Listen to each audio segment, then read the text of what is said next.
Failure is not the greatest danger. Misdirected success is. പരാജയമല്ല, തെറ്റായ ദിശയിലുള്ള വിജയമാണ് ഏറ്റവും വലിയ അപകടം. ലോകത്തിൻ്റെ ദൃഷ്ടിയിൽ നമുക്ക് വലിയ കാര്യങ്ങൾ നേടാൻ കഴിയും, എന്നിട്ടും ദൈവത്തിൻ്റെ ഉദ്ദേശ്യം നഷ്ടപ്പെടുത്താം. അങ്ങനെ വരുമ്പോൾ നമുക്കുണ്ടാകുന്ന ഓരോ വിജയങ്ങളും നാം ശ്രദ്ധാപൂർവം പരിശോധിക്കേണ്ടതായിട്ടുണ്ട്.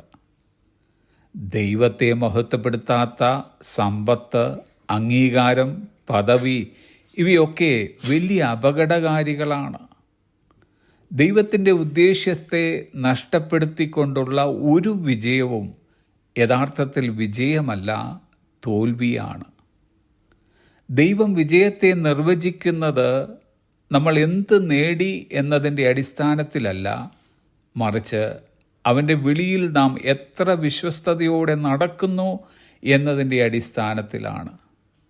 യേശു കർത്താവ് ഇങ്ങനെ പറഞ്ഞു, മത്തായിയുടെ സുവിശേഷം 16-ാം അധ്യായം 26-ാമത്തെ വാക്യം, ഒരു മനുഷ്യൻ സർവ്വലോകവും നേടിയിട്ട് തൻ്റെ ജീവനെ നഷ്ടപ്പെടുത്തിയാൽ അവൻ എന്ത് പ്രയോജനം?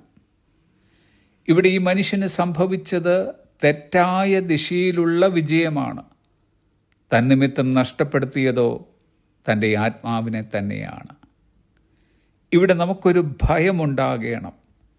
D.L. മൂഡി പറഞ്ഞിരിക്കുന്നത്, our greatest fear should not be of failure but of succeeding at something that does not matter.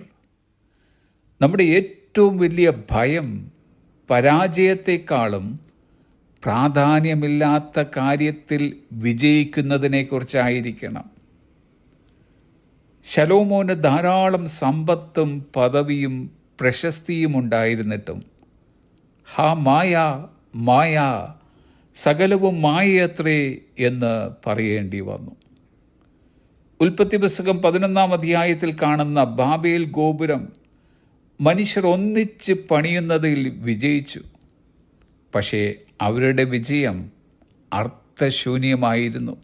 കാരണം അത് ദൈവത്തിൻ്റെ പദ്ധതിയിലല്ല, അവരുടെ അഹങ്കാരത്തിൽ വേരൂന്നിയതായിരുന്നു.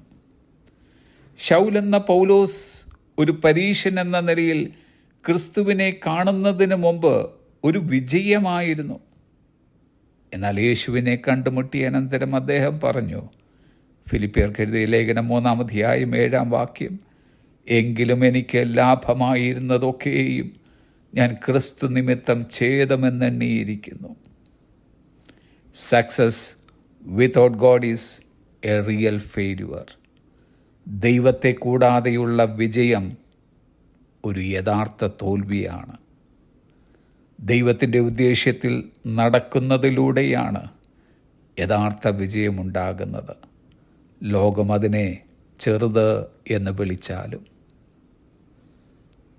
Have a blessed day.